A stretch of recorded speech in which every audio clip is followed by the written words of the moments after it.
The story of Jesus' resurrection has echoed across centuries as a symbol of hope and rebirth. But beneath the surface of religious tradition is an older cosmic language that contains a layer of meaning that is only known to the mystics and the initiates of ancient wisdom schools. And that language is the language of astrology. And when I say astrology, I don't mean the fortune telling mystic Meg type, but astrology as a form of celestial timekeeping. And in this deeper view, the resurrection of Jesus is a mapping of the soul's journey through darkness and limitation into awakening and escape. From an esoteric perspective, the physical world is a layered system and part of a simulation that is controlled by time, cycles, and energetic patterns. And astrology is one of the measurements of those energetic patterns. And it tracks the movement of the sun, the moon, the stars, and the planets through the zodiac, which is a wheel that shapes human experience, seasons, and fate.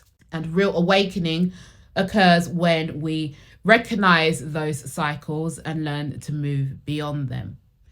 This is the deeper and more practical meaning of the resurrection. Some argue that Jesus never existed and that he was purely an allegory for the sun's journey throughout the zodiac. Others say that Jesus was a real mystic whose life story was encoded with astrological symbolism to communicate timeless truths. And I personally agree with the latter, because if you study the ancients, it reveals that mystery traditions of the time blended historical figures with cosmic archetypes, because spiritual truth is not just limited to one religion or one person or one era, it's universal.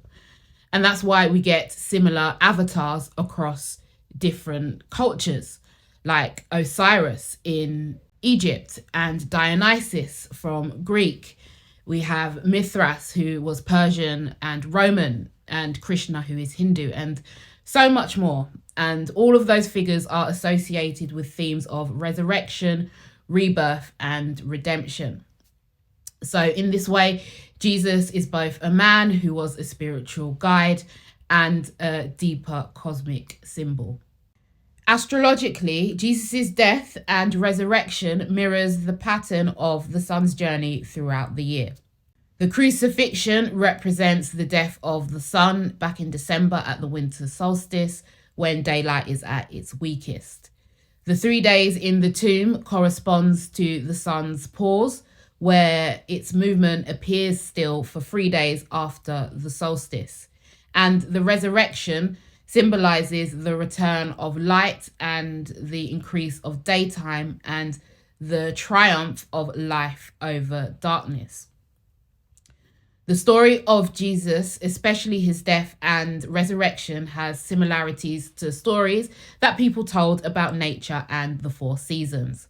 For example, the shortest day of the year, which is in the winter solstice, was seen as a time where the sun dies or becomes weak.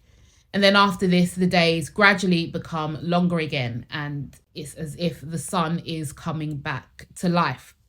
And that's why Jesus's resurrection is celebrated in the spring equinox, because it symbolizes nature coming back to life after the death and darkness of winter.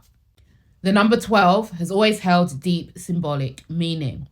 In astrology, the 12 zodiac signs represent different energies, different lessons, and archetypal forces that every soul encounters on its journey.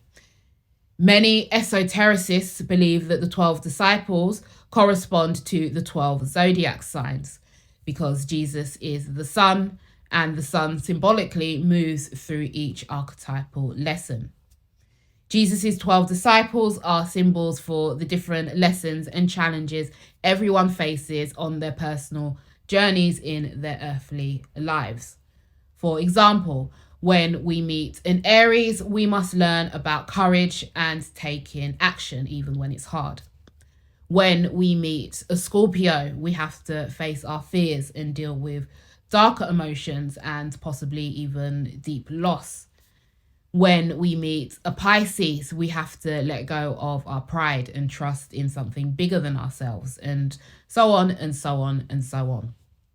So, just like Jesus was the master of his 12 disciples, everyone on earth has to learn how to face certain challenges without getting stuck or overwhelmed by them, so that they can escape the matrix, so to speak.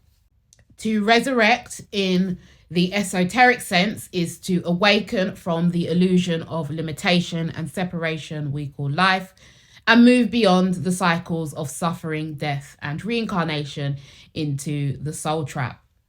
Many ancient spiritual traditions teach that the world that we live in is like a dream, not because it's completely fake, but because it's an unstable, impermanent world created by ignorant rulers.